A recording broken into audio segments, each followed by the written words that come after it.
మనం చూస్తున్నాం కోల్కతా హైకోర్టు ఇచ్చిన తీర్పును ప్రతి ప్రజాస్వామ్యవాది ప్రతి పార్టీ ఫిరాయింపులను వ్యతిరేకించే వ్యక్తి విజయంగా చూడాలి. జైల్లో తెలంగాణకి వెస్ట్ బెంగాల్ కేసుకి చాలా సిమిలారిటీస్ ఉన్నాయి. ఇక్కడ కూడా సేమ్ అదే పబ్లిక్ అకౌంట్స్ కమిటీ మెంబర్గా టీఆర్ఎస్ శాసనసభ్యుడిని అరకపూడి గాంధీని నియమించారు. సేమ్ అక్కడ కూడా అదే జరిగింది. సో చూద్దాం. స్పీకర్ ప్రసాద్ కుమార్ చాలా సౌమ్యుడు, చాలా మంచి వ్యక్తి. రాజకీయాలకు అతీతంగా బీఆర్ఎస్ వాళ్ళు కూడా ఆయన గౌరవిస్తారు, ఏ పార్టీలో ఉన్నా గౌరవిస్తారు. బట్ డెఫినెట్ గా ఆయన మీద ఒత్తిడి ఉంటుంది, కాంగ్రెస్ పార్టీలో ఒత్తిడి ఉంటుంది. అట్లా పార్టీలకు అతీతంగా నిర్ణయం తీసుకునే విధంగా స్పీకర్ వ్యవస్థ ఎదగలే. ఒకప్పుడు ఉండే, ఇప్పుడు అట్లా సోమనాథ్ చటర్జీ అట్లా ఉండే సిపిఎం. కానీ సోమనాథ్ చటర్జీ అట్లా చేసినందుకు సిపిఎం కురువృద్ధుడు 10 సార్లు గెలిచిన వ్యక్తిని సోమనాథ్ చటర్జీకి సిపిఎం లాంటి పార్టీ కూడా మళ్ళీ టికెట్ ఇవ్వాల.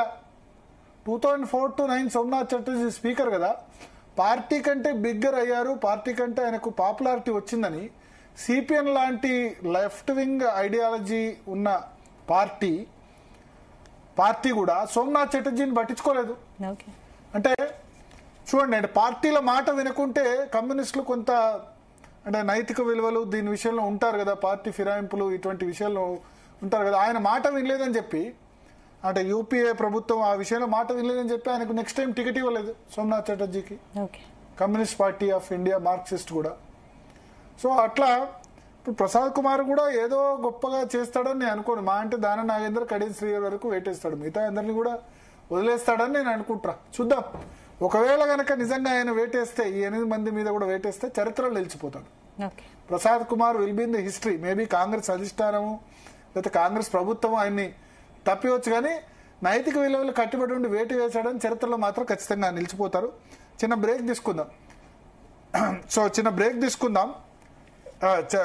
శ్రవణ్ గారు ఏదో అంటారు, ఏంటి వినబడట్లేదు? అంటే నేను ఈ మనకు గణేష్ వాసుదేవ్ మవలాంకర్ అని చెప్పని ఫస్ట్ భారతదేశ ఫస్ట్ పార్లమెంట్ స్పీకర్ ఉండే లోక్సభ. ఆయన ఎంత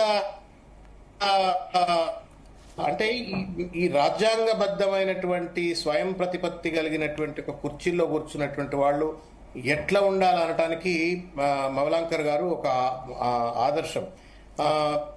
at times he used to defy even Jawaharlal Nehru, tallest leader of the world Jawaharlal Nehru. అప్పుడు ఆయన ప్రధానమంత్రి, స్వాతంత్ర సమర యోధుడు అయినప్పటికీ కూడా ఆయనను డిఫై చేస్తూ ఆయన మాటలను ఉల్లంఘించి కూడా ఆయన గట్టిగా సభను నడిపి నిర్ణయాలు తీసుకున్నటువంటి ఒక చరిత్ర ప్రసాద్ గారు కానీ లేకపోతే ఎవరైనా కానీ, once you SIT on that chair, ఆ కుర్చీలో కూర్చున్న తర్వాత ఆ కుర్చీ శాంటిటీని ఇన్నేళ్ల తర్వాత మవలాంకర్ను గుర్తు చేసుకుంటుంది సమాజం.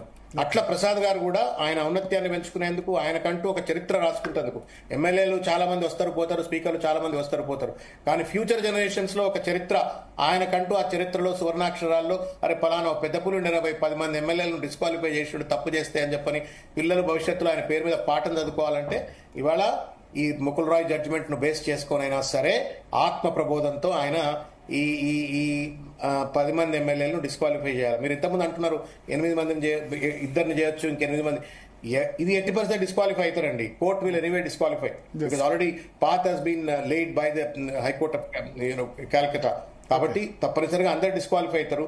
వాళ్ళు చేసే ముందు ఈయన చేస్తే ఈయన చరిత్రకారుడు అయిపోతారు, పెద్ద పేరు వస్తుంది ప్రసాద్ గారికి. కాబట్టి మీ ద్వారా నేను వారికి కూడా అప్పీల్ చేస్తున్నా. మాకు కూడా అత్యంత ప్రీతిపాత్రుడు, అన్నలాంటోడు, మంచోడు, మృదు స్వభావి. ఆయన తప్పనిసరిగా ఒక మంచి చూద్దాం. మీరు ఉండండి శ్రావణ్ గారు, జూబ్లీహిల్స్ గురించి చర్చించాలి. నెక్స్ట్ స్పందన.